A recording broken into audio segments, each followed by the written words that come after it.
room. This is the play that just occurred. That's like she tries to slide over right there, and Hartley just kind of falls and makes collision with that lower leg. You see her immediately grab it. And she went down hard and was clearly in a lot of pain. One moment, quietness. The next, chaos. Sophie Cunningham hits the hardwood, clutching her knee. The crowd gasps. Time seems to stop. For Fever fans, it's heartbreak all over again. Another star on the ground. Another game where the officials just look away. But what happened next? Nobody saw it coming. Instead of folding, Indiana lit a fire. Down by 21, they stormed back. Shot clock down to 6 for the Fever. Turner, up fade. Turner kicks it. Hull three-pointer. Bottom!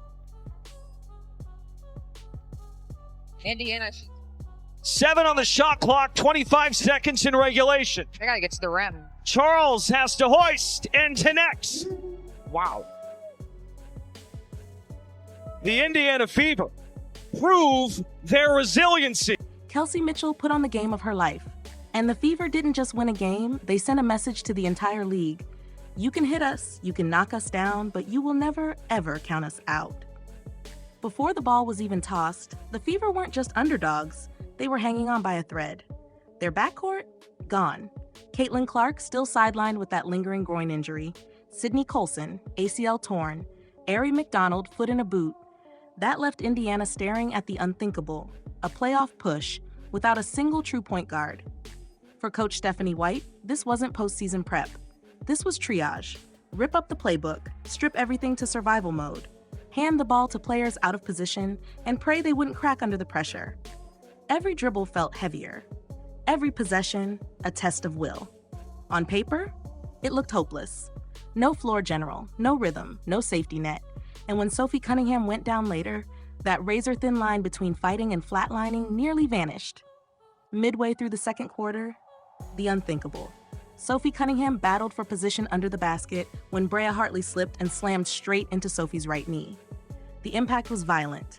The fall, terrifying. Sophie didn't stumble. She collapsed. Clutching her legs, screaming in pain, the crowd froze, the players froze. Even time itself seemed to freeze. Seconds earlier, the arena had been electric. Now, silence, shock, hands over mouths, disbelief everywhere you looked. And yet no whistle, no foul. The game just continued. That silence shattered in an instant. Fever fans erupted, furious, waving at refs, screaming for justice. Online, the outrage spread like wildfire, because to them this wasn't random, this was a pattern. Caitlin Clark groin shot out for weeks. Before that, an eye poke, then flattened by Marina Mebry. And now Sophie, another starter, carried off in agony while officials kept their whistles pocketed. For Indiana, it was devastating. Cunningham wasn't just another body. She was toughness, grit, spacing, heart. Losing her stripped the Fever of more than points on the board. What should have been basketball was starting to feel like a war of attrition. The injury was brutal, but what came after? That's what lit the fuse. Kelsey, your second half, you get 34 of your points just now. Damn! The last after halftime, what took over you? How did you get it done on the floor? I think it was more about what we did from a standpoint of like the mindset and the mentality. From half to half, it sucked for me. First half, it just wasn't, and I think that, it wasn't as well for our group, but the resiliency is true in our room. Seeing Soph go down and then knowing what happened with Sid and knowing what happened with Arie, and then knowing what happened with Cece, it's like, I think a lot of it was just God and being able to like stay prepared and stay in your mental state to be able to compete. But I really think that that's the most resilient that we've ever been because of everything we've been through. So I think a lot of it you just tap into your team and you just love on your team, and I think, great things can happen. Sophie Cunningham's family didn't hold back. Her sister Lindsay fired straight at the league. Maybe worry less about finding players for complaining about refs and more about hiring refs who can actually protect athletes. Pathetic. Praying for you, Soph. This wasn't a random fan tweet. This was family. Blood.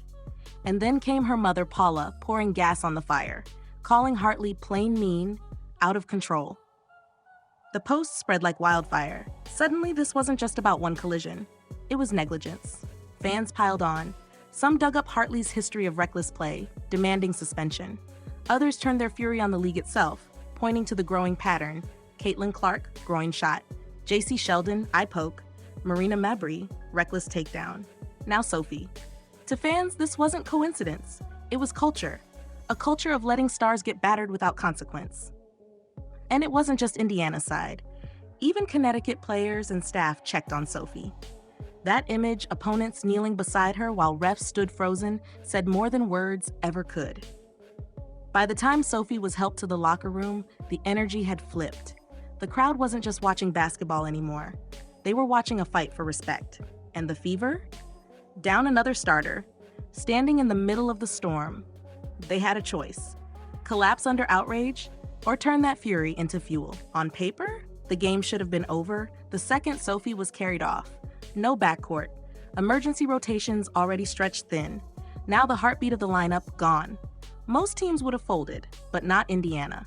Instead of breaking, they tightened their grip.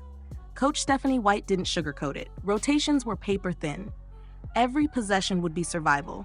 Every substitution, a gamble. Every matchup, a juggling act. And yet something shifted. The Fever didn't panic. They dug in. They made a choice. Survive. Fight. Make Connecticut earn every single point. In the huddle, one phrase echoed like a drumbeat. Next woman up. Not a slogan. Not some empty rallying cry. It was instinct. Survival instinct. When one player went down, another stepped forward. If a starter vanished, the bench locked in. You could feel it in their eyes, in their body language, in the way they refused to let the night slip away. By halftime, the scoreboard showed a blowout brewing. But if you looked closer, you saw something different. The Fever weren't broken. They were building. They were coiling like a spring. The only question, did they have enough left to strike back? For most of the first half, Kelsey Mitchell was quiet.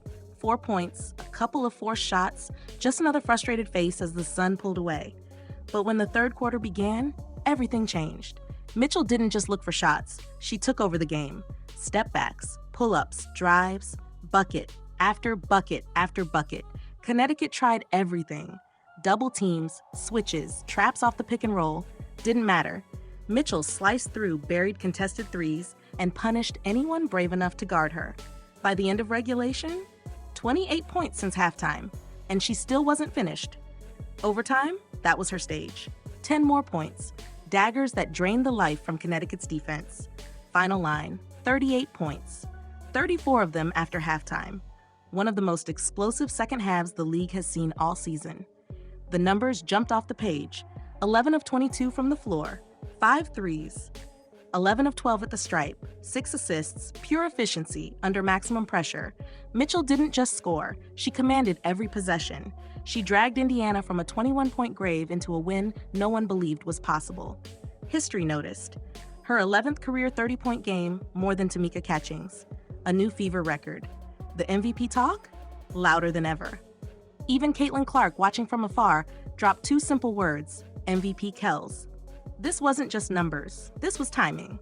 With Sophie gone, rotations shredded, and the season teetering, Kelsey Mitchell rose from the chaos, carried the Fever, and turned disaster into the greatest comeback in franchise history. Kelsey Mitchell's masterpiece will be the headline forever. But comebacks like this don't happen without the players around her stepping into roles nobody expected. And on this night, every single one of them delivered. Odyssey Sims was supposed to be a temporary fix, a hardship contract to keep the roster afloat. Instead, she looked like a veteran leader dropped straight into the fire. Sims scored 19 points, dished 7 assists, and more importantly, gave Indiana a calm hand when the offense started to wobble. She broke Connecticut's full-court pressure, absorbed traps, and kept possessions alive long enough for Mitchell to do her damage. Without Sims, the Fever would have had no way to organize their attack. Inside, Aaliyah Boston anchored the paint like she had been preparing for this moment all season. Double-doubles are becoming routine for her, but this one was different. 14 points, 13 rebounds, 5 assists, 2 blocks, 2 steals. She fought off constant double teams, grabbed second-chance boards, and reset the offense with outlet passes that gave Indiana extra life. It was her 15th double-double of the season, a new franchise record, and the quiet backbone of the entire comeback. And then came Lexie Hull's moment. 8 points might not jump off the page, but one of those shots will be replayed forever. With under a minute left in overtime, she slid to the corner, caught the ball in rhythm, and buried the 3 that put Connecticut away for good. That shot didn't just seal the win, it was the exclamation mark on the greatest rally Indiana has ever pulled off. Natasha Howard brought the muscle. Her 18 points and 9 rebounds gave Indiana the edge in the paint when they needed someone to push back against Connecticut's physicality. Every possession she fought through contact, moved bodies on the glass, and gave Mitchell the breathing room to catch fire. And finally, Brianna Turner. Her stat line won't grab attention, but her defense in the second half was irreplaceable. She switched across multiple positions, shut down driving lanes, and forced Connecticut into late clock desperation shots. Coach Stephanie White singled her out after the game, calling her defensive energy the glue that kept everything from unraveling. Together, this group turned what looked like an impossible night into a statement. Mitchell lit the fire, but Sims, Boston, Hull, Howard, and Turner kept it burning until the final horn. When the buzzer sounded, it wasn't just a win. It felt like survival. The Fever had pulled off the largest comeback in franchise history, and inside the locker room, the emotion spilled over. Coach Stephanie White gathered her players and admitted she was almost speechless. Kelsey put us on her back. Big shot after big shot, big play after big play, she told reporters later. But to her team, she kept the message simple. Resilience wasn't just a word anymore. It was their identity. Players hugged through tears and laughter, some still in shock over what had just unfolded.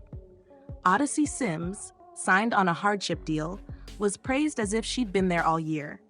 Aliyah Boston, usually reserved, smiled wide as her teammates chanted her name for setting the new franchise record. And Lexie Hull, whose clutch 3 iced the game, was mobbed like she'd hit a finals game winner. Kelsey Mitchell, exhausted but glowing, gave all the credit back to her teammates. "This is the most resilient we've ever been," she said. "With everything we've been through, injuries, setbacks, people doubting us, we tapped into each other tonight. That's love, and that's why great things can happen." For fans, it was more than just quotes. It was the sight of a team that refused to fold, even when every reason to quit was staring them in the face. The win didn't just keep Indiana's playoff hopes alive. It bonded the roster in a way no practice or playbook ever could. When the dust settled, the numbers told a story no one could ignore. Indiana hadn't just stolen a win, they had completed the largest comeback in franchise history. Down by 21, shorthanded and without their stars, they clawed all the way back and beat one of the league's toughest teams. That kind of night doesn't just go into the box score. It becomes part of a team's DNA. For the Fever, this was bigger than a single victory. It was proof that they're more than just Caitlin Clark's supporting cast. With Clark sidelined, many assumed Indiana's season would stall. Instead, Kelsey Mitchell erupted into MVP conversations, Aliyah Boston set records in the paint, and role players like Sims and Hull showed the depth and resilience hiding under the surface. This game also shifted the playoff picture. Sitting at 19-16 after the win, Indiana planted themselves firmly in the postseason chase, sending a message to every other contender: underestimate us at your own risk. The Fever aren't just limping into the playoffs. They're battle-tested, forged by injuries and doubt, and armed with the confidence of pulling off the impossible. And then there's the future. Imagine this same roster, but with Caitlin Clark healthy again. Imagine adding her shooting, playmaking, and star power back into a lineup that just proved it can win without her. For opponents, that thought should be terrifying. For Fever fans, it's the dream they've been waiting for. The bigger picture is simple. Indiana isn't just surviving anymore. They're building something. And nights like this show that the Fever are more than a young team learning on the fly. They're a squad capable of rewriting the story of the WNBA season. In one night, the Indiana Fever turned heartbreak into history. Sophie Cunningham's injury could have broken them. The officiating could have crushed their spirit. The 21-point deficit should have buried them. But instead, they fought back, piece by piece, possession by possession, until the impossible became real. Kelsey Mitchell carved her name into franchise history with a 38-point masterpiece. Aliyah Boston etched her own record with another double-double.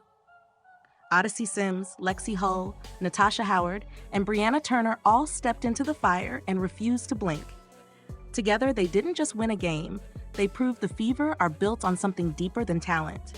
They're built on toughness, loyalty, and the kind of resiliency that turns a lost season into a legacy. And the best part? This is only the beginning. With Caitlin Clark waiting to return, Indiana isn't just surviving, they're rising. So now I'll turn it over to you. Do you believe this game was the turning point for the Fever's season? And do you think Kelsey Mitchell deserves to be in the MVP conversation after this performance? Drop your thoughts in the comments. I'll be reading every single one. If you're rooting for Sophie Cunningham's recovery and riding with this team through every high and low, make sure to smash that like button, subscribe to the channel, and turn on notifications so you never miss an update. And if you thought this comeback was unforgettable, wait until you see what's next. Click the video on your screen, and I'll see you there.